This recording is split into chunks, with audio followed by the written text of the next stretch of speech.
Okay ค่ะ Okay, hello everyone and good afternoon to people who are in Thailand and also in other countries.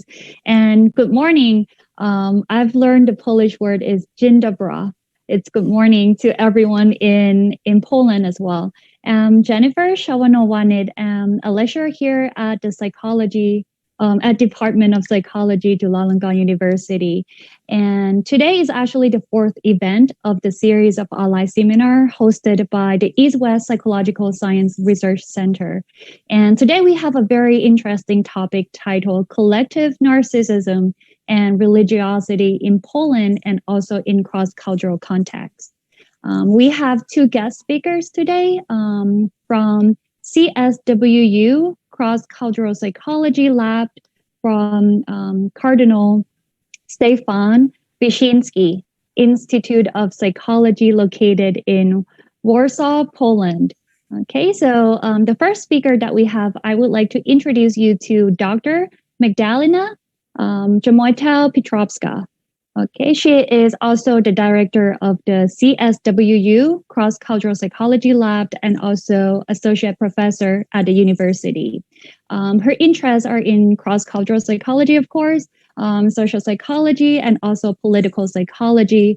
And the topics that she has been conducting include narcissism, perception of social world, and subjective well-being. And for today's, her presentation is going to be about collective narcissism and in the cultural context. And the second speaker, we have Dr. Jarosław Piotrowski. He is the associate professor at the university, and his interests are also in cross-cultural and social psychology, but also in psychology of spirituality and religiosity. The topics that he is interested in include forms of narcissism and also spirituality and well-being. And his presentation is going to be about relationships between narcissism and religiosity. So overall, we would have about like an hour and to like 30 minutes. So I will hand over to two of our speakers, and then we can do a discussion and questions and answers. I think today is going to be very interesting because normally we tend to hear the term narcissism and less on collective narcissism. And we are going to learn about Polish culture too. So I'm very excited because when we talk about cross-cultural psychology, we tend to learn about American culture, English culture, Japanese and Chinese culture, and less on Poland. So this is going to be a great opportunity to learn about Poland. Okay, so I will hand over to Dr. Magdalena first. Okay, thank you. So hello, everybody. Thank you all so much for invitation and for opportunity to share our results, to also to tell something about Polish cultural context, which I hope you will see is quite interesting and indeed quite different than English, Japan, and so on. So in my speech, I will focus on collective narcissism, and I will show how it is related to religiosity, to prejudice, to political attitudes. And I start from this Polish cultural context because it is quite important in understand group narcissism. So first, what could be quite surprising, yes, for Thailand, I guess, and other nationalities, is that Polish country, Polish society is very homogeneous, both in terms of ethnic groups and in terms of religion.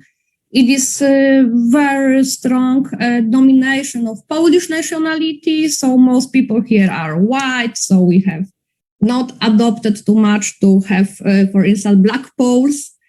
And it is very high domination of Catholicism, not only Christianity, but just Catholic Church, which has very strong also political position in Poland. Poland is member of European Union, but it is very problematic member because along with Hungary and with sometimes Czechia, yes, we have very Eurosceptical member, and we have quite high levels of nationalism within our European Union as somebody threatening and so on. So enthusiasm to European Union among common people is not so big. It has also problem with democracy because we have very high popularity of right-wing populist parties, including ruling party. So our ruling party was by external experts classified as right-wing populist party. We have moderate individualism, moderate materialism, moderate subjective well-being, and in fact, culturally, we are just moderate. But what is indicative and specific for our culture is very level of trust. We are post-communist society, very cynical, we do not trust, especially to government. And maybe because we are so homogeneous and so Catholic, we have problem with accepting refugees in Poland, especially that most refugees has different religious backgrounds. They are from Islamic countries, and this problem for us. And especially recently, we have high levels of homophobia and intolerance for any people who are different than so-called normative, that is heterosexual sexual orientation. So it is also a problem in our country, in our society. And just to show you how Poland and Thailand is similar and different, I use very popular cultural dimension of Hofstede. I guess everybody knows what is it. And as you could see, what is the main difference? It is individualism, yes, because we are rather individualistic society, while Thailand is definitely collectivistic.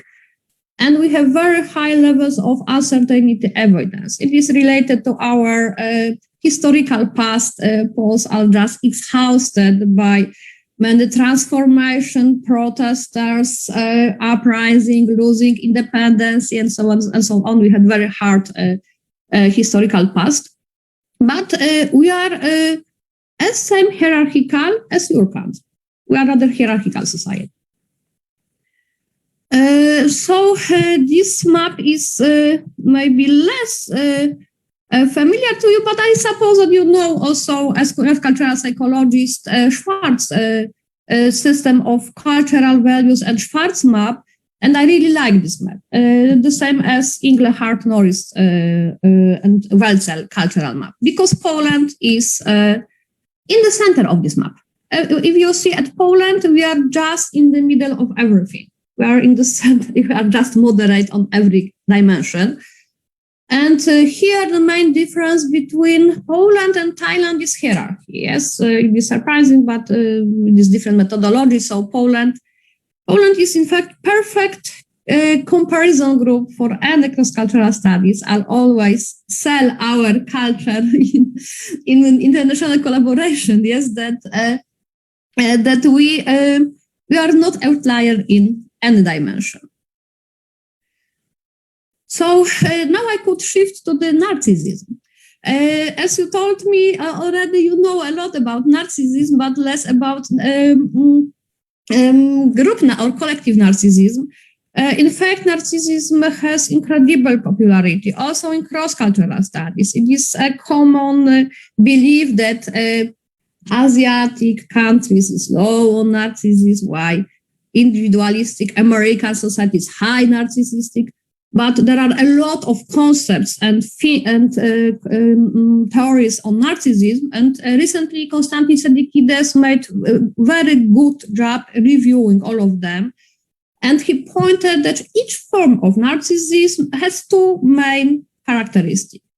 It is egocentric exceptionality. It is not always, not necessarily grandiosity, but it is just feeling of uniqueness. And each form of narcissism is socially problematic. It is related with egoism. So it is harmful for others. And narcissism has two basic phenotypes. It is, of course, grandiosity and vulnerability. So grandiosity is related with aggrandizement and with thinking of special importance. While vulnerability is more insecure, feeling of inadequacy and related with low well-being. And here I will focus on grandiose narcissism because collective narcissism is rather grandiose than vulnerable. And of course, the most known form of narcissism is agentic one. Yes, a typical narcissist thinks that he or she is especially exceptionally intelligent, powerful, and so on. But a collective narcissist thinks the same about in-group. So my group is exceptionally powerful, great, change the world, and so on. But it is also another form of self-enhancement that is communal narcissism. Communal narcissists are less common, but they enhance their ego on so-called communal traits, like being friendly, being tolerant, being trustful. So if we match everything, we could find that among grandiose narcissism, we could find individual agentic narcissism, individual communal narcissism. And of course, I do not touch this part today. But also group narcissism could be agentic or communal. So collective narcissists could think about the group as exceptionally powerful and capable, or they could think about the group as especially trustful, warm, friendly, and so on. So what this collective group narcissism is? Yes, it is, this concept was introduced by Golec Zavala and her team. It is interesting because she is Polish psychologist. So collective narcissism is a Polish child, which made international career. And she defined this as emotional investment in unrealistic belief in superiority of own group. So it is grandiose beliefs, but this belief is insecure. And the collective narcissist still needs recognition. They believe that others do not agree with this grandiose self-view in acceptable manner. So they forced others to admire them. And what is important that in this that this group narcissism could refer to any group. It could be nation, it could be being psychologist, it could be gender, it could be being Buddhist or something like that. So group could be any important group for the self. And my team complicated a bit the picture because we just posed that this group narcissism could have two forms. So as I told you, in fact, collective narcissists could self-enhance their in-group, in communal and in agentic domain. And in fact, communal collective narcissism is related with some paradox.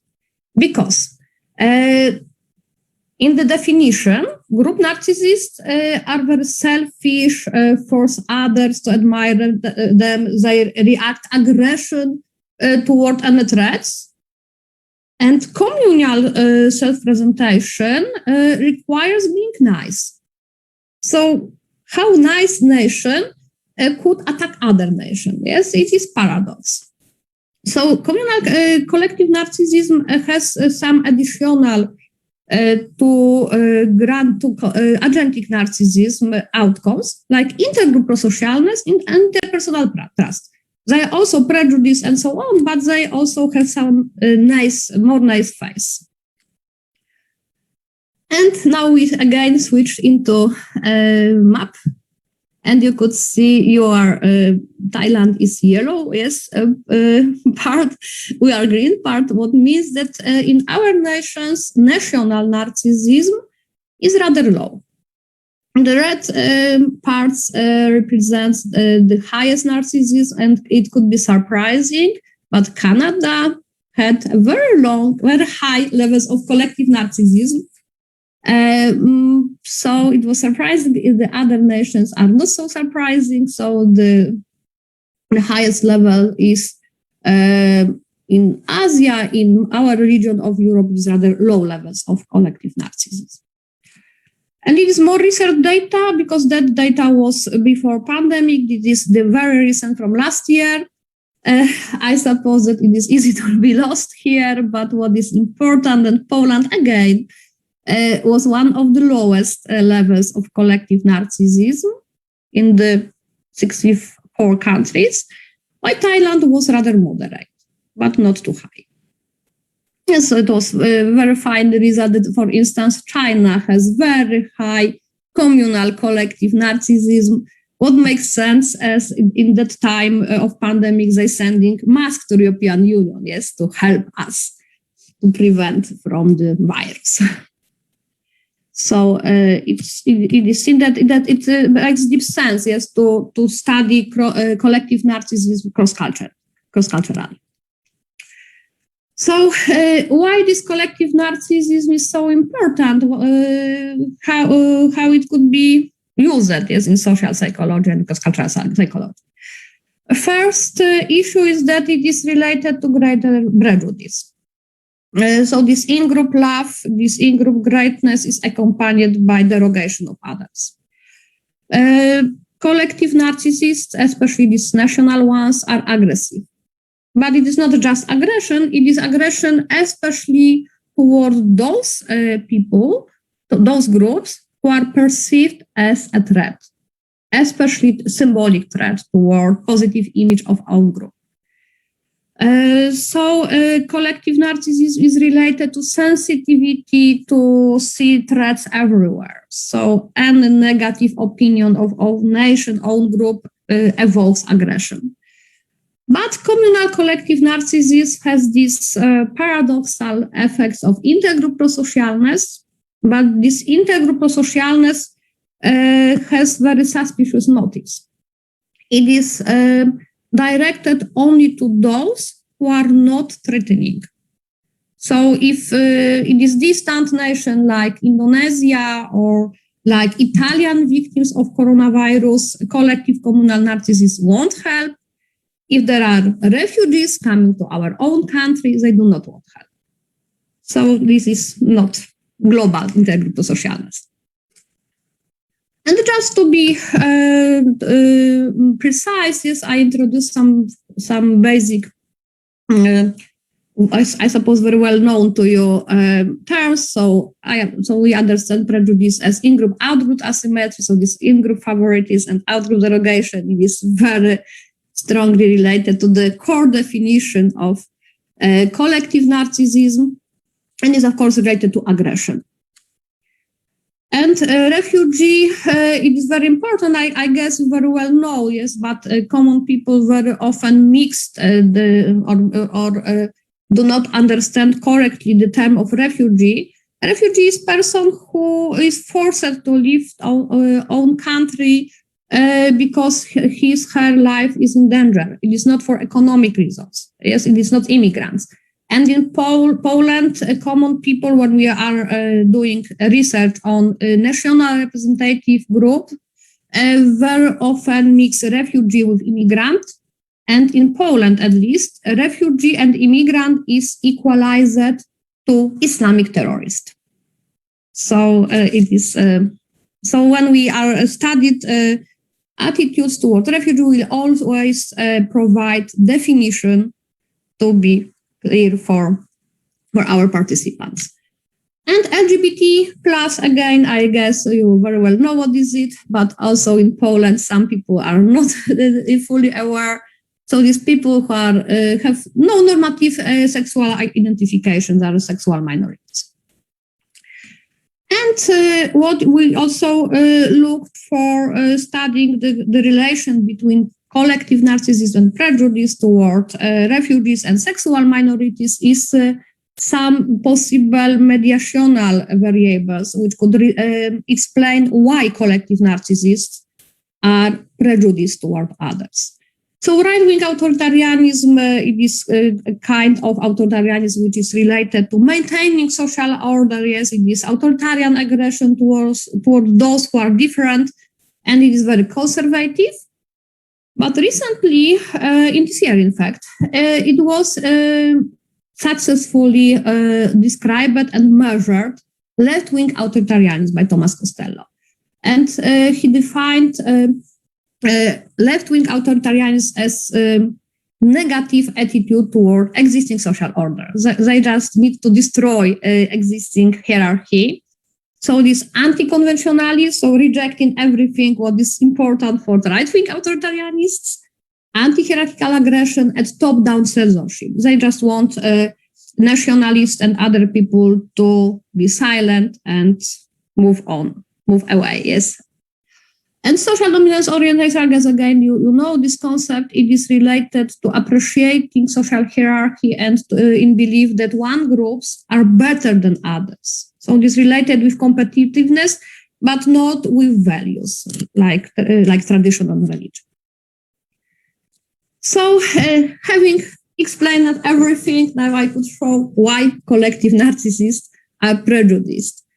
So we compared two aspects, also called dark personality. We have published this study in PAID quite recently. So we compared the dark triad, and where also we have individual narcissism and collective narcissism, both forms. And it occurred that collective narcissists are prejudiced toward refugees, not because they compete with them, so it is not by social dominance orientation, but only by right-wing authoritarianism. So they are just afraid of them, yes, and probably they see refugees as somebody who has different lifestyle, yes. So it is why it is mediated by right-wing authoritarianism. It has also some direct line, is direct effect, but it is much weaker than via right-wing authoritarianism. So collective narcissists are prejudiced toward refugees mostly because they have such kind of ideology. But individual narcissists, it is absolutely not related with right-wing authoritarianism. They just would like to dominate over other groups. So it is just very egocentric motive related to power, but not to the values or tradition. That former study was done before pandemic, and we also continued our study during pandemic, and we were interested in attitudes toward different groups. European Union, I explained it why, because collective narcissists have general problem with European Union. China, because it was commonly blamed for creating or starting pandemic, and Italians because it was that European nation which suffered the most from coronavirus. So we supposed that it will be perfect target for communal collective narcissists to help. And in fact, we replicated and we have found what we expected, that both agentic and communal collective narcissists dislike European Union. It's negative attitude. Communal collective narcissists, surprisingly, a bit were more favorable. They showed more favorable attitude toward China. Maybe it was enough distant country, not threatening symbolically for them. So it was just more positive attitude, and of course they wanted to help. And it held also when we control for COVID-related threat. And now will be a small move toward Jarek's topic. In Poland, national identity is very strongly related to Catholic Church, as I told at the beginning. So we were interested whether national narcissism is related to prejudice, also when we will control for religiosity. And what is the most important here, that yes, even if we control religiosity levels, collective national narcissists are prejudiced both toward refugees and both toward sexual minorities. Probably from different reasons, but it was again replicated that it was because of ideology. It was because of right-wing authoritarianism, but not because of social dominance orientation. So it is just values, but not power. And one of the last finding, we were interested in comparing the effects of individual narcissism and collective narcissism, because one could assume, okay, there is communal individual narcissists, and maybe communal individual narcissists are also communal collective narcissists. And every nice effects of open attitudes is because they are just communal. And what is important here, we also did these studies very recently. And one additional explanation, because we have a right-wing populist party who is very conservative, this ruling party decided to introduce very restrictive abortion law. So it was absolutely not acceptable for left-wing people and for people who are not conservative. So in Poland arose massive protests of women. It was called so-called woman protest or woman strike against the ruling party. And it was related also to protests against the role of church in social life. So briefly speaking, the support for protesters was based by left-wing ideology. So we controlled the support for protest because we were interested whether these left-wing people will be not prejudiced toward traditional enemies of national narcissists, that is, refugees and sexual minorities. And red lines represents negative relation, blue ones a positive relation. So agentic individual narcissists were just prejudiced toward refugees and toward, sorry, it was not prejudice, it was negative, yes, positive. They were prejudiced toward others, but it was just direct, not ideologically based prejudice. And agentic collective narcissists and communal collective narcissists were prejudiced, and they did not support protest. What makes sense because they national narcissists have right-wing ideology. So they dislike people with opposite opinion. Yes, but what is the most important here, that collective narcissism works independently from individual narcissism. There are different mechanisms. So it cannot be just explained but by individual narcissism. And the last finding, very, very fresh from several weeks, in fact, we were interested whether national narcissists and these left-wing protesters have different kind of authoritarianism.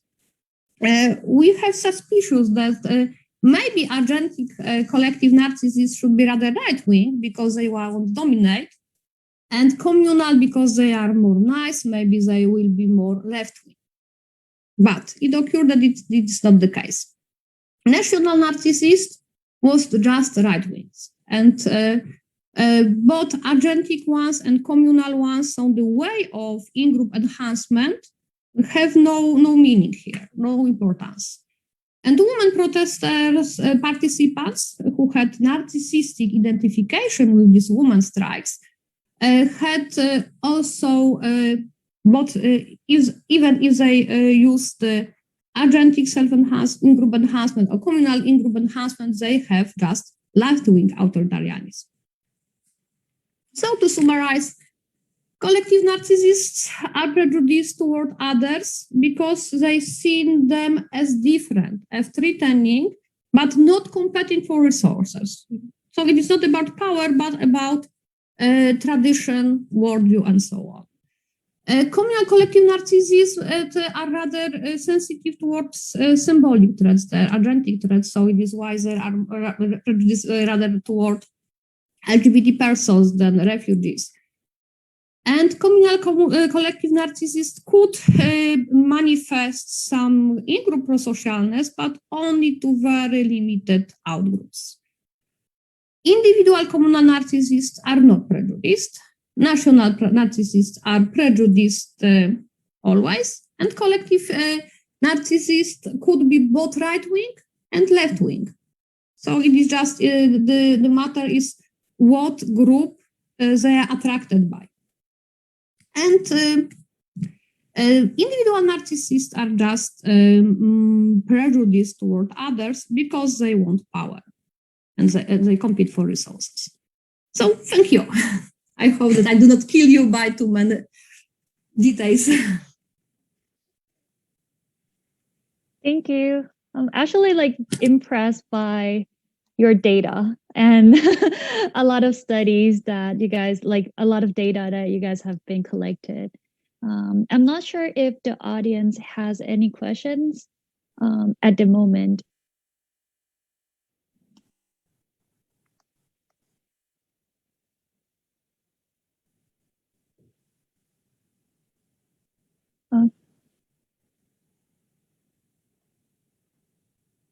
Okay, so we do have a question. Do you think that social media can help reduce the negative effects of collective narcissism, considering that it has offered us easy access to the global information? And could it help reduce it, or is it the opposite?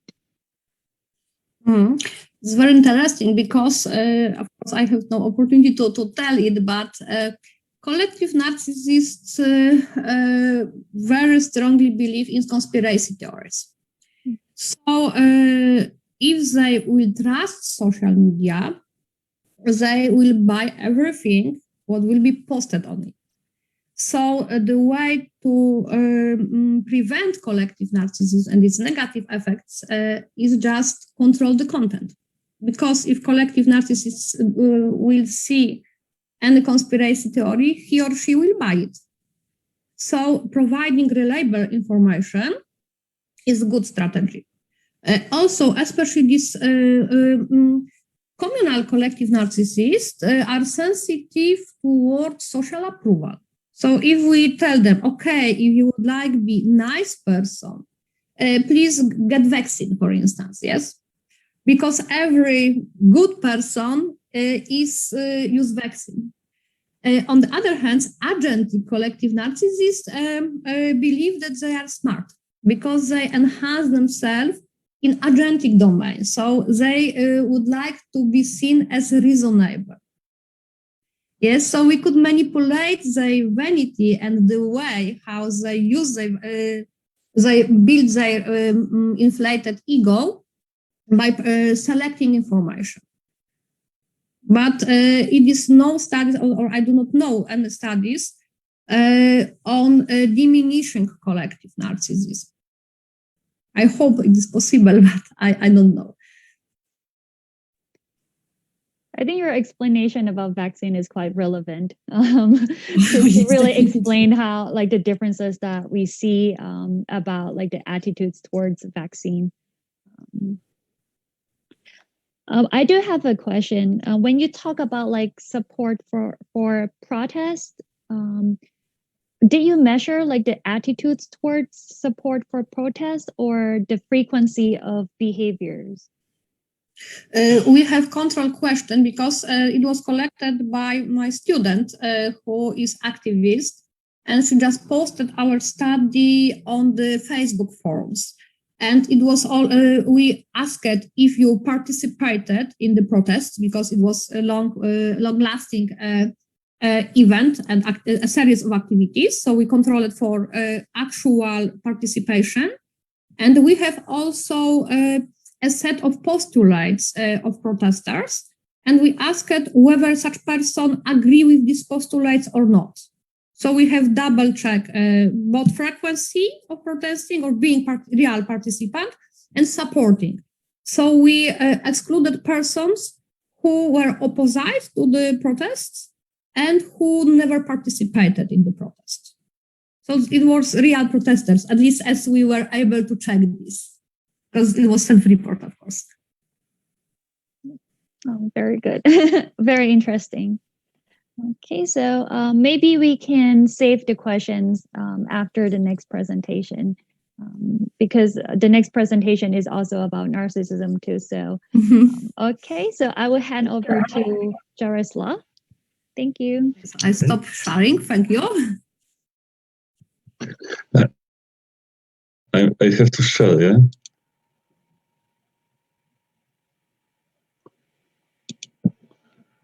Okay. So can I start with my presentation now? Okay, so I would like to try to answer a question that occurred to me some time ago about the relation between spirituality and narcissism. I will start with definitions of both parts of this relation, and then I will tell you why I was looking at it. As for spirituality, the situation here is very complicated. There are more than 200 competing definitions of spirituality. There are like, some authors are saying there are like 10 or 11 types of definitions of spirituality. So sometimes spirituality is defined as everything that has something to do with transcendent reality. Sometimes spirituality is defined as personal relation with Jesus Christ. Sometimes personality is defined as searching for the meaning. So there are very narrow definitions, very broad definitions, and a lot of them. Therefore, I decided to go for one chosen precise definition, and I chosen the definition of Ralph Piedmont, who uses term of spiritual transcendence to describe what is talked about as spirituality commonly. But Piedmont decided that we need one term that is not confused by others. Yes, so he opted not to use word spirituality because it has too much meanings, and he decided to talk about spiritual transcendence, which is a capacity of individuals to stand outside of their immediate sense of time and place, and to view the life from larger, more objective perspective. And then, from this perspective, person sees unity between different stabilities of natures, person feels bond with whole humanity, and so on and so on. So it's being part of something bigger, standing outside of immediate place and time. And Piedmont says that it's just spirituality. Such understand spiritual transcendence can be seen as a separate domain of personality, or maybe 6 factors of personality over and above the 5 factors of neuroticism, conscientiousness, agreeableness, extraversion, and openness to change. Piedmont proposes that the spiritual transcendence is a 6th factor of personality. It's a human universal, and therefore can be found in every culture, in every human. It is impossible to not have spiritual transcendence. We all have some level of this, such as it's impossible not to have extraversion. We can be low or high on extraversion, but we cannot say that someone does not have this trait.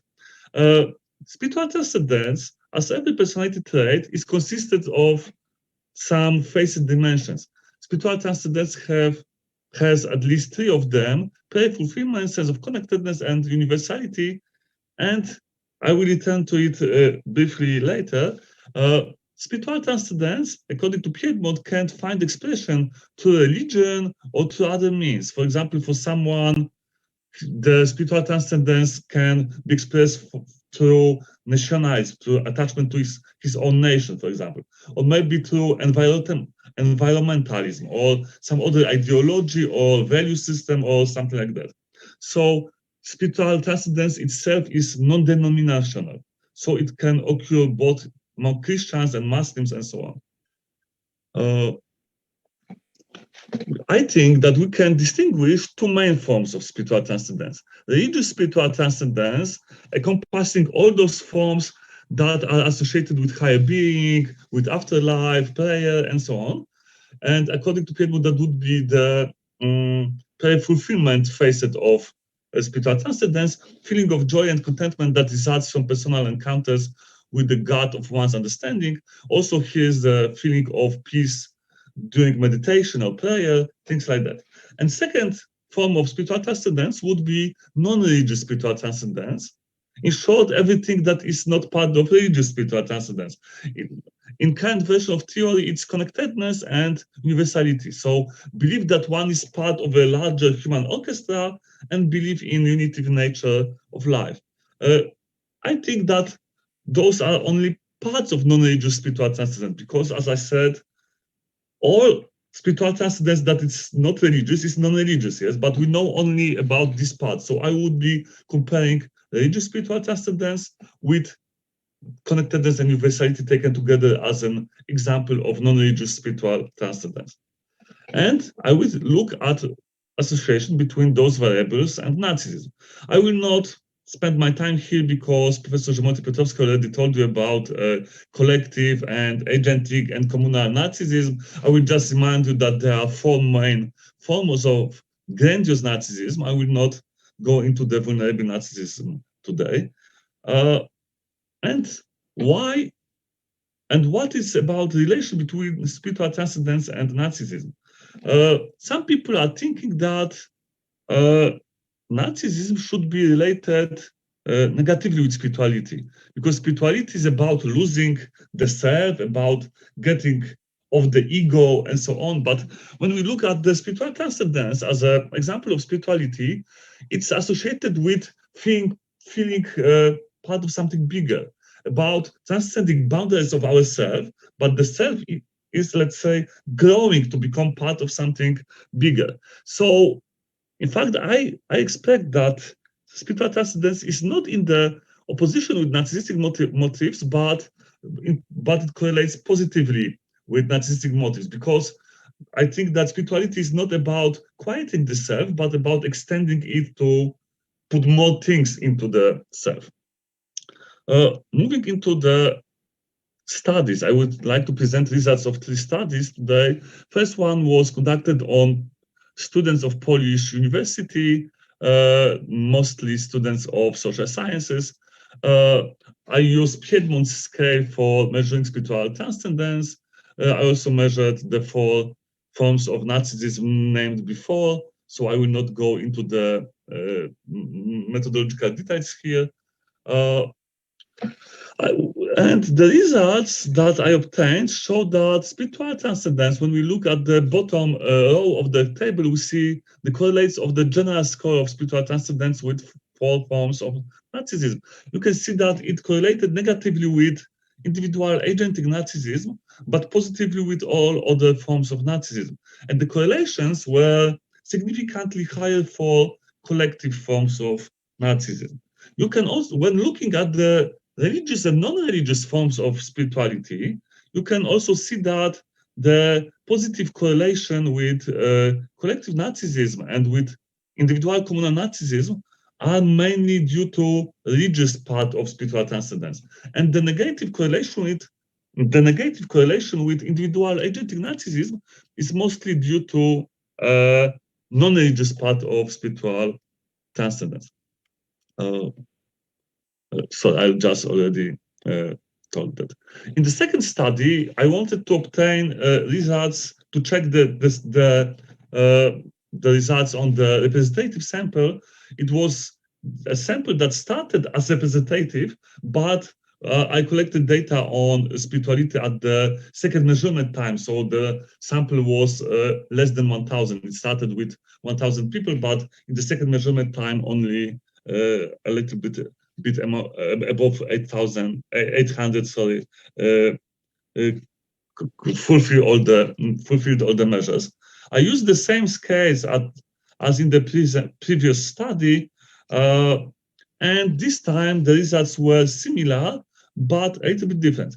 It turns out that spirituality was associated positively with all forms of Nazism in this study, also with individual agentic Nazism, but the correlation were the weakest for individual agentic Nazism, higher for individual communal and collective agentic Nazism, and highest for collective communal Nazism. So it seems that spiritual transcendence is associated positively with Nazism, especially in its collective and communal forms. And this time, there were only slight differences between religious and non-religious spiritual transcendence. Namely, religious spiritual transcendence was a little bit higher associated with communal Nazism than non-religious spiritual transcendence.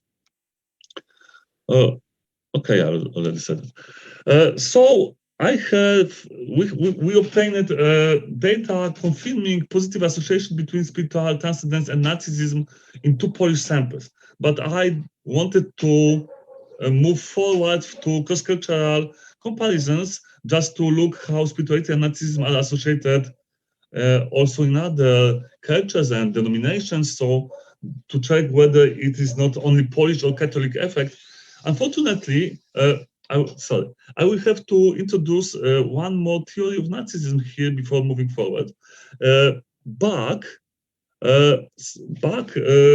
proposed a model saying that there are 2 main strategies used by agentic narcissists.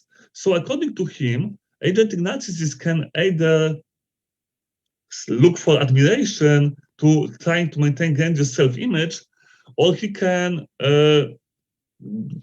use strategy of rivalry, trying to maximize self-interest at the expense of others, trying to show that others are worse than him. Yes, so it's other derogating strategy. So we have 2 strategies of agentic narcissists: self-admiration and other derogation, and they are named admiration and rivalry. We also think that there are 2 main narcissistic strategies for communal narcissists as well. So there is self-admiration strategy of sanctity, in which people are saying, I'm so honest. And there is also other derogating strategy of heroism, in which people are showing that they are better than others, that they are showing that they are better at helping others, for example, than other people. So this time we used the 2 same scales for measuring collective narcissism, but we measured individual narcissism in form of these 4 strategies: admiration and rivalry. There are sample items for admiration. It would be being a very special person gives me a lot of strength. For rivalry, I react annoyed if another person steals the show from me. Also, 2 strategies of communal narcissism: sanctity, for example, from the people who know me, no one doubts that I am a completely trustworthy person. And for heroism, when it comes to doing something for other people, I'm better and more effective than anyone else. So you can see the content of these strategies. We also used, unfortunately, 1 item measure of spirituality and instead of spiritual transcendence scale. So we just asked, I'm a spiritual person, I have high spirituality, and then correlated, of course, the results with the measures of narcissism. In the total sample, without looking for separate populations, you can see that spirituality was associated positively with most forms of narcissism, with all of them except of rivalry, the most antagonistic type of narcissism. And the correlations were stronger for communal and collective strategies than for individual agentic narcissism. But then we can look into chosen countries. For example, we can look at people who identify themselves as Thais. It is important because the collective narcissism was measured here with the nation as a referring group. So it was measured by questions like, all Thais are very friendly. And so it was not about religious collective narcissism. We were not asking about Christians or Buddhists, we were asking about a nationality. So you can see that among Thais, the spirituality correlated positively only with 2 forms of narcissism. Among Algerians, for example, spirituality correlated with sanctity and collective communal narcissism, and also quite strongly negatively with rivalry. Among Poles, we obtained results similar to the general population. Among Chinese, which is an example of atheistic culture, spirituality correlated only with collective communal narcissism. So we can see different patterns of results among different countries, but what is typical is that association with rivalry is either negative or not present, and association with communal and collective forms of narcissism are either positive or not present. The most interesting for me part of these results was looking at selected denominations, just to look whether spirituality has the same association with Nazism in different religions. And the three most numerous religions we have studied were Christians, Muslims, and Buddhists. And I also decided to compare it with atheists.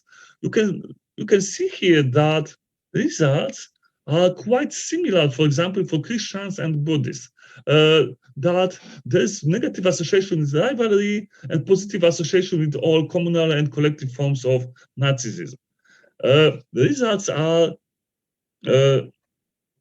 surprisingly very similar for atheists also. There is a similar pattern with Christians and Buddhists. The group that have a little bit different results are Muslims.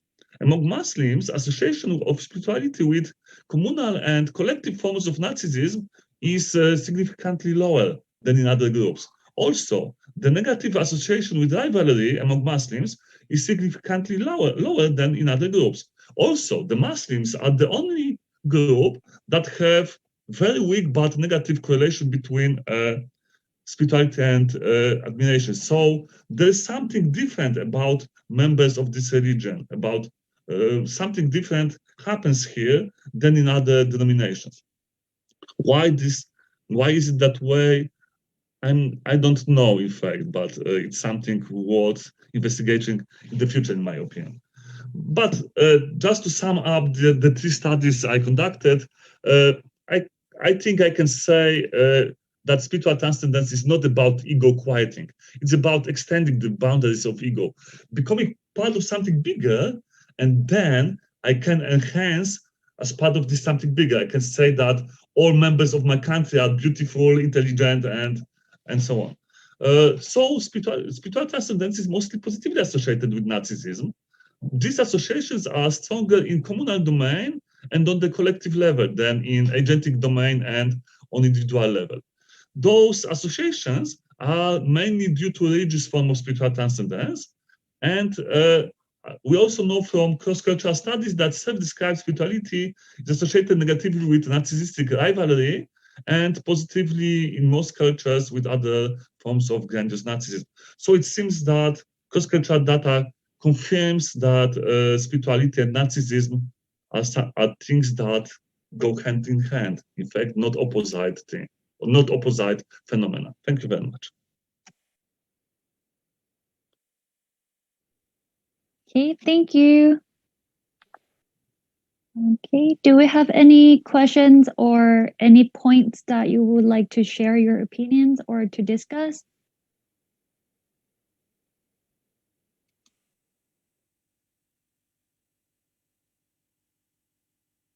Well, we had like a comment from the Facebook audience asking about that collective narcissism is a trait of personality, because earlier we were talking about changing, narcissism or reducing narcissism since it has a negative, sort of like negative impact on some of the outcomes. Like, yeah. So who should answer this? Will you answer this, Magda? Yeah, I will answer, yes, Okay. because I very detailed know the data. So the problem is that, collective narcissism is an individual difference, but it is not personality. It is not related with basic traits of personality. It is virtually null correlation. So it is stable. It's very stable over time. We have data even for 1 or 2 years, and correlation between different time points was very, very high. But it is not typical. It is, in fact, narcissism, individual narcissism is something between, personality and individual difference. Yes, our entitlement is even closer. So it is rather a preference into connecting to the group, like style of connecting, yes, but not typical personality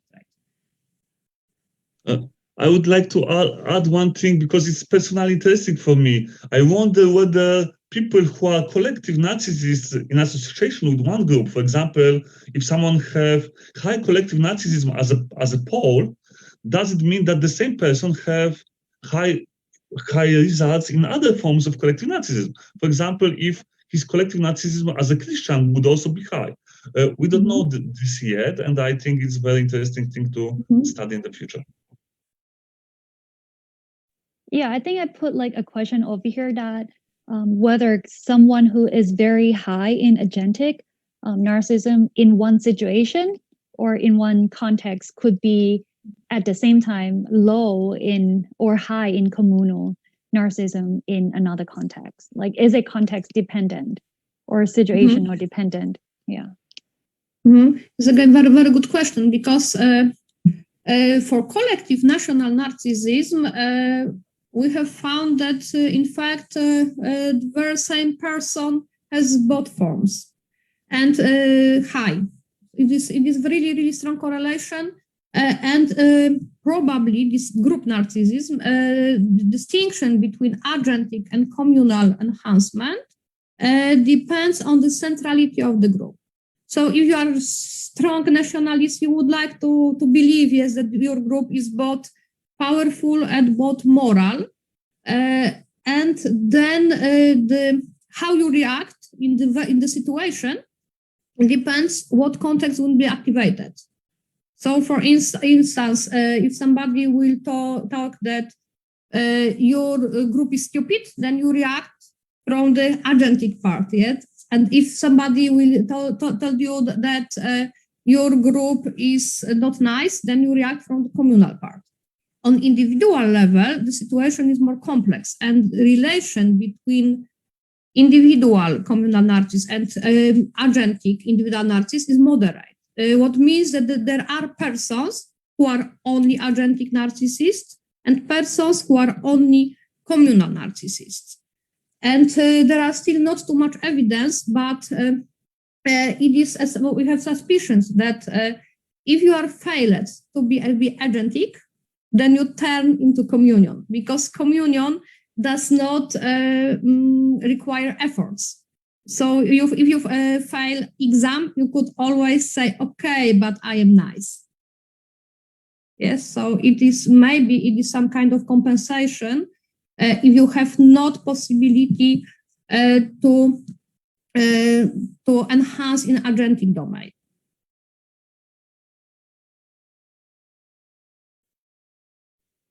Do you think, I just have questions. Do you think it would be useful to create profiles, that analyze the two forms of like narcissism together? Yeah. I think so. We even try to do this. There's a problem with profiling that in each set of data, you get a different set of profiles. You cannot transfer it easily between data sets like you transfer the results of factor analysis, for example. So, for example, in one study on the Polish representative sample, I have found, studying the 4 types of narcissism, that there are basically 4 types of people. One is non-narcissistic, second is narcissistic in all forms, third type is narcissistic only in individual agentic narcissism, and the 4th type is narcissistic only in collective narcissism. So there are like 4 types of people, and then we have found that all people who have at least one narcissism high are happier than people who are totally narcissistic. So we can do analysis like that, but they're interesting, yeah. But the results are different every time, yeah. But for sure, group narcissism is distinct from individual narcissism, and among them, individual agentic narcissism is completely different than the other forms. So, because agentic individual narcissists are antagonistic. They do not care about others in overt way. They do not care if somebody will see them as nice person. But if you are group narcissism, you need to be liked at least by your own group. So group is also somewhat communal. So briefly, simple speaking, agentic narcissists are just like Peter Dodason would say, just overt bastards, yes, but any other narcissists need to pretend, yes, especially these communal ones needs to pretend they are not narcissistic, and it creates interesting paradox, like in communal collective narcissists, yes, we pretend being nice, but we send a weapon or we attack neighboring countries, yes.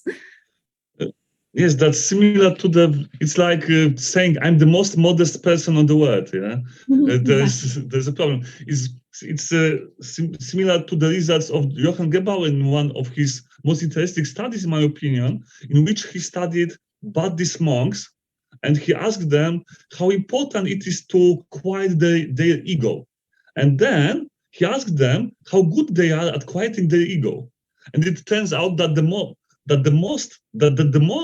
monk think quieting ego is important, the more the monk claimed he's very good at it. So it was like showing his ego, yes, in the way, by saying I'm the best at quieting my ego. Yes.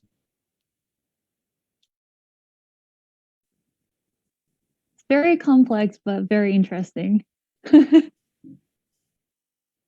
Okay, does the audience have further questions?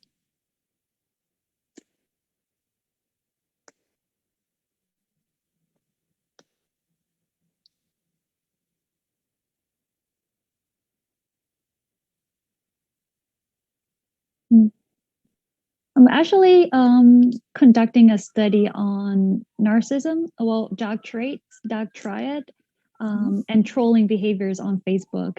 But we didn't find a relationship between narcissism and trolling behaviors on Facebook, both in Thailand and in Canada.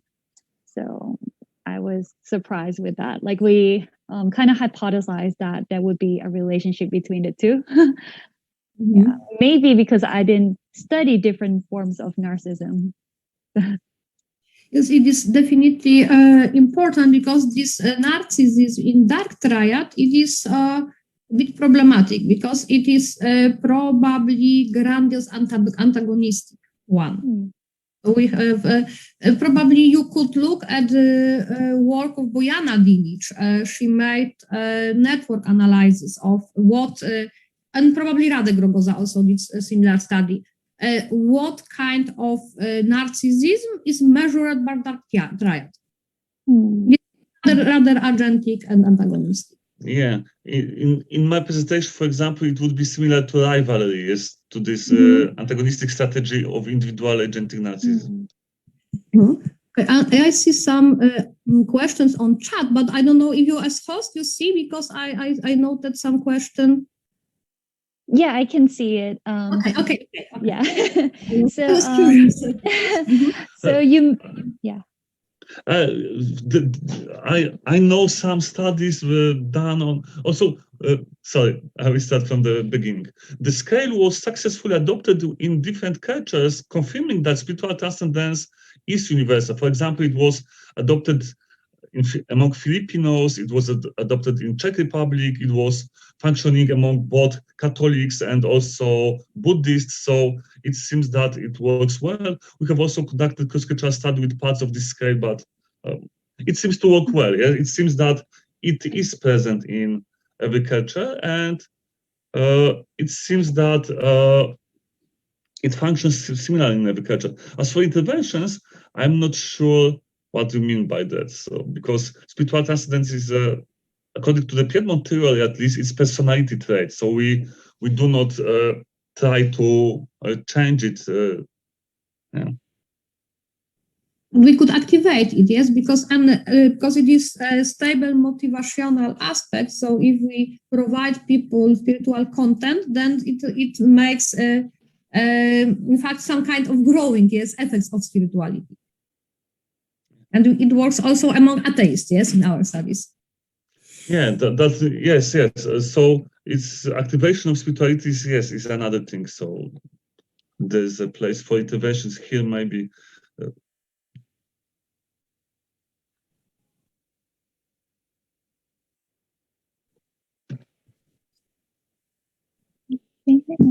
I also have a question about like the relationships between religion and different forms of narcissism.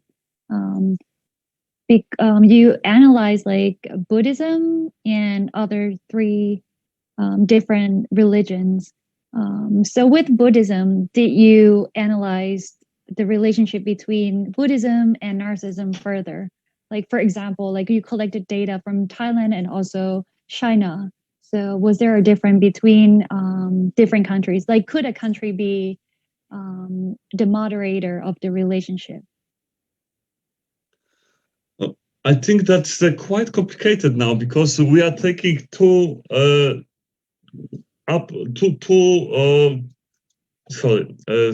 we are taking two moderators from the upper level, from the collective level, let's say, and try to apply them to the analysis of correlation between two individual differences.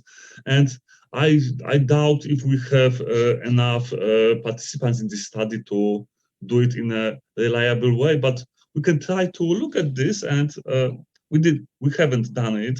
We looked separately for the country and for the denomination, so I can't answer in details, but I am afraid that in some parts that would be too low number of people just to look at to compare them. Yeah.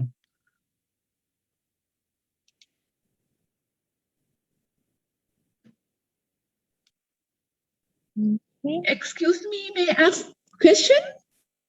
Sure. Yeah. Okay. Excuse me if I ask some question that because I'm not keen in narcissism, but it's interesting variable.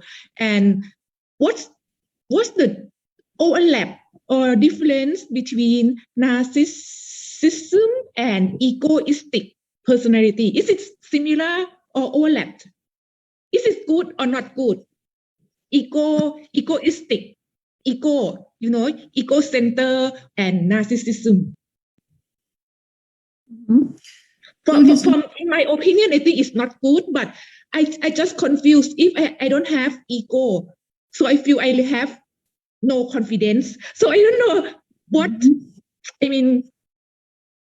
I don't know. I should have ego or should have no ego. So what's the good way for me to live the life with my ego?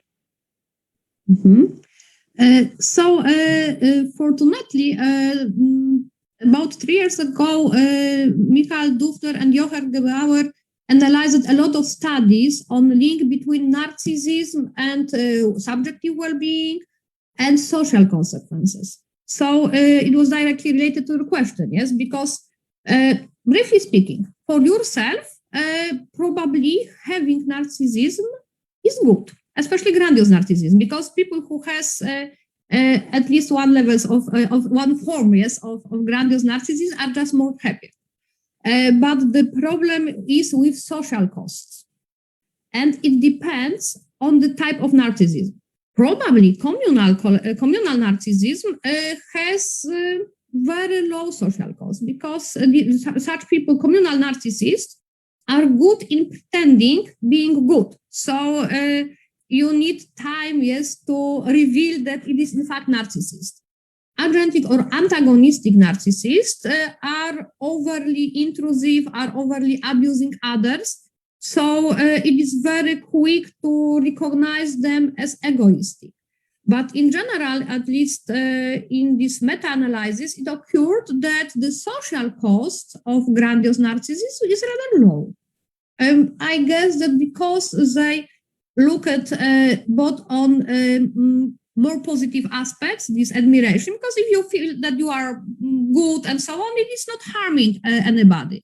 But it is also this aspect related to exploiting others. So it goes in both directions. Yes, in good because people like a quiet and likes people who are self-confident, who are cheerful and so on. But they dislike people who are too dominating, too egoistic, and not reciprocate, for instance, good things to other person.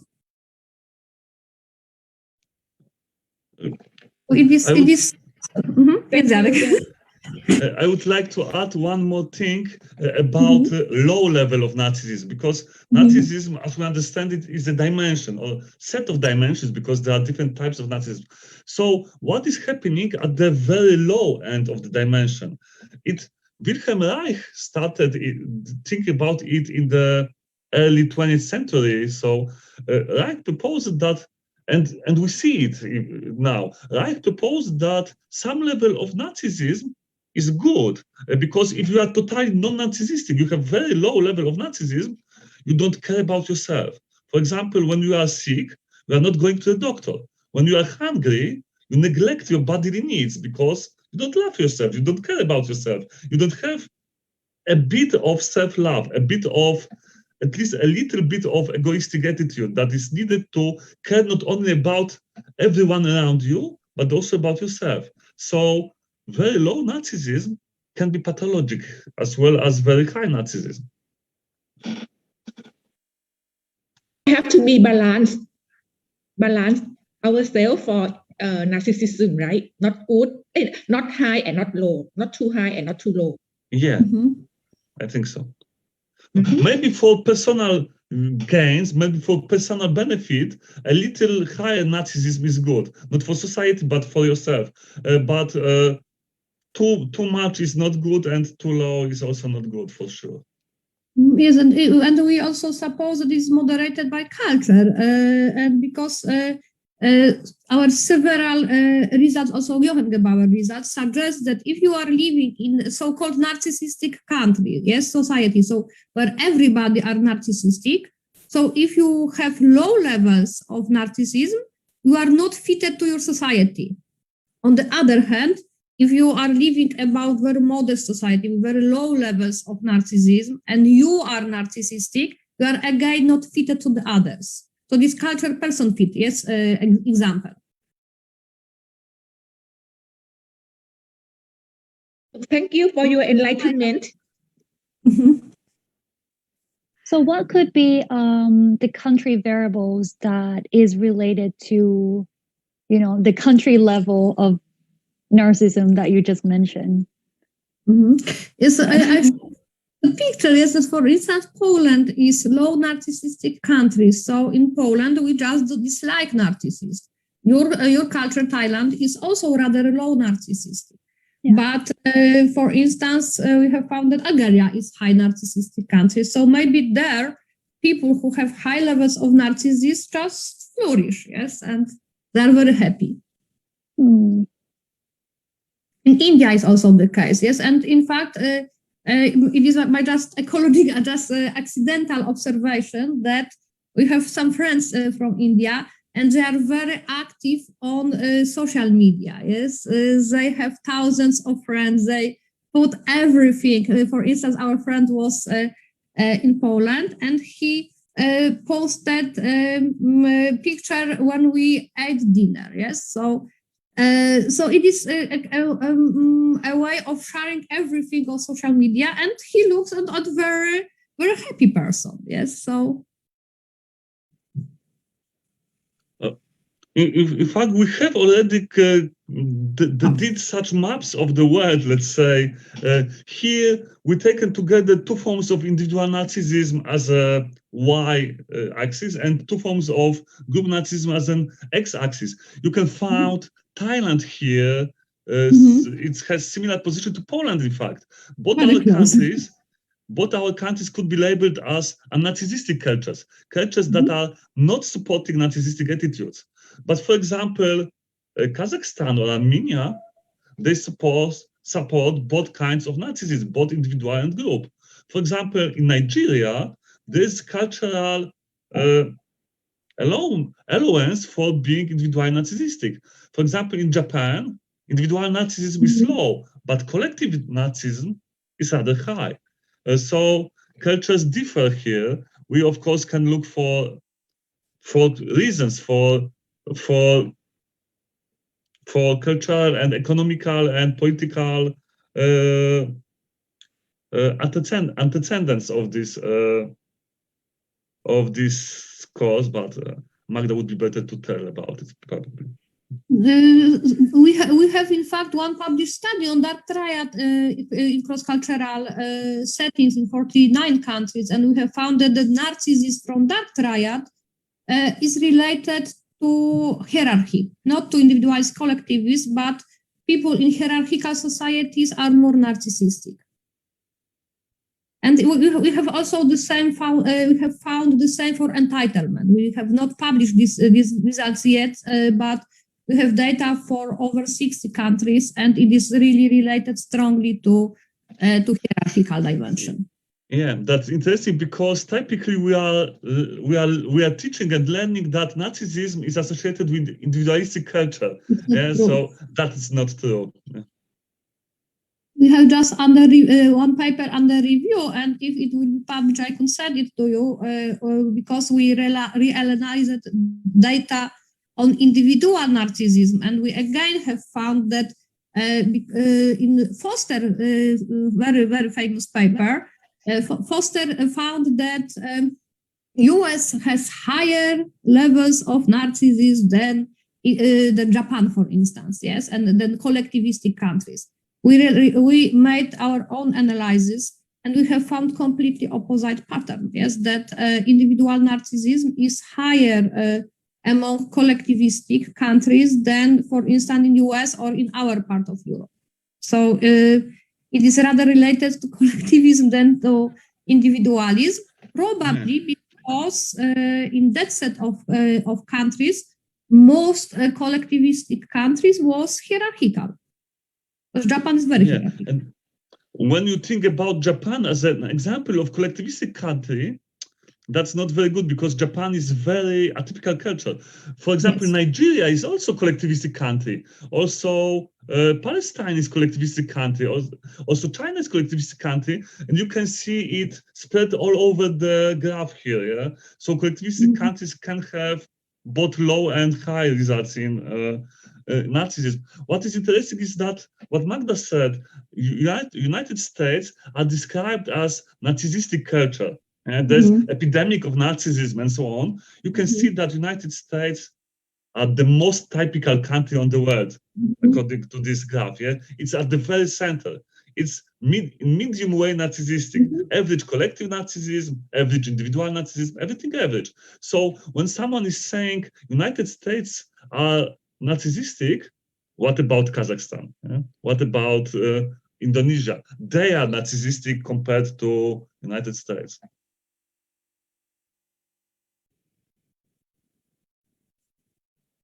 So that's our take-home message is be careful studying narcissism and selecting countries because US and Japan does not work. Yeah, the most atypical country at the world, Japan, when it's taken as an example of collectivistic culture, then something bad is going to happen. Also, United States is not very representative for individualistic cultures as well. So we are comparing, it's typical, unfortunately, we're comparing two atypical countries as representatives of two groups of countries. But yeah.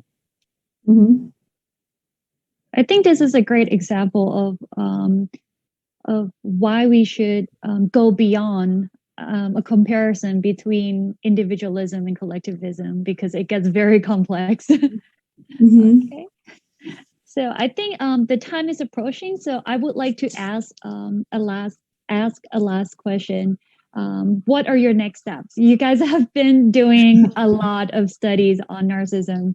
Like, what is your next step? So the very, very fresh idea is we plan to apply for grant for studying how collective narcissism and individual narcissism is related to political decision and to conspiracy theories. So we also plan to do it in cross-cultural studies because Poland is not typical too much. And we would like to search for other countries with other political tradition, and with we also are interested in studying prejudice. So because Poland is homogeneous, so we are very much interested in countries which is more diverse culturally and also in religious terms. So it is the very, very, very fresh idea and next step from this line of research. And Jarek, your steps? I don't know. Probably I'm going to concentrate on the spiritual transcendence more for a moment than on narcissism. I'm not sure yet. We have so many data that in fact I just need to sit down and start writing some articles rather than studying new things, because there is something that I'm interested in, that I would like to go and make new research, but someday I have to stop and describe it. We are interested in dark side of spirituality, yes. Yeah, probably I will start a project also with cross-cultural part on the dark side of spirituality, because people are saying spirituality is so good, we should do everything to increase spirituality, but there are several dangerous things associated with high spirituality, like belief in alternative medicine rather than conventional one, like relying too much on automatic processes and so on. So we are open to collaboration. If you would be interested in collaborating with us, so we will be very happy to do so. And also the whole cross-cultural center, yeah. So yes, there are more than only us two. There are more people. Including Peter Jonathan, yes, because Peter is also a member of our center. Yes, I think we would be interested, very interested. Personally, I would like to know if the findings would replicate in Thailand, like in terms of like spiritual transcendence and also prejudice. Yeah, because we're not like too diverse, but I think it depends on the social groups that we're talking about. Yeah, the study I'm thinking about now, also in association with our colleague from where is it? Not Kazakhstan, but from Uzbekistan. We are thinking about repeating study about association between spirituality, religiosity, and attitudes toward refugees. So we want to do this cross-culturally, but yeah. So it's Magda, maybe as for other plans for the future, Magda, maybe tell about conference. Oh yes. yes, I will send you the details, because next year we plan to do in Warsaw a conference related on self-enhancement cross-cultural setting, and we have some fine people already invited, like Delroy Paulus, Peter Jonathan will have his workshops, and some other interesting persons. So Agnieszka Golec de Zavala, who invented collective narcissism, is also our keynote speaker. So I will send you the details, because it is planned, I hope, alive in May 2020. So next year. Okay. We actually have a conference in this Thursday. It's the Thailand International Conference on Psychology. It would be the first conference. So hopefully you guys can join us next year too. So I hope, yes, the next hope year in person. Yes, I hope in person, because right now we are going to Prague, yes, for the psychology of classes. So so it's the political part of our studies. Okay, so an hour and a half has gone very fast, and thank you so much for sharing a very good research on narcissism. I think a lot of us learned different forms of narcissism too, so it broadened an understanding on this topic. So thank you for sharing your findings. Thank you very much for the opportunity to share. I think we both love to do that, and it was a pleasure. Okay, so let's keep connected in the future. Okay, so good luck with your conference. Okay, thank you so much. Yes, thank you very much. It is a very nice discussion. Thank you.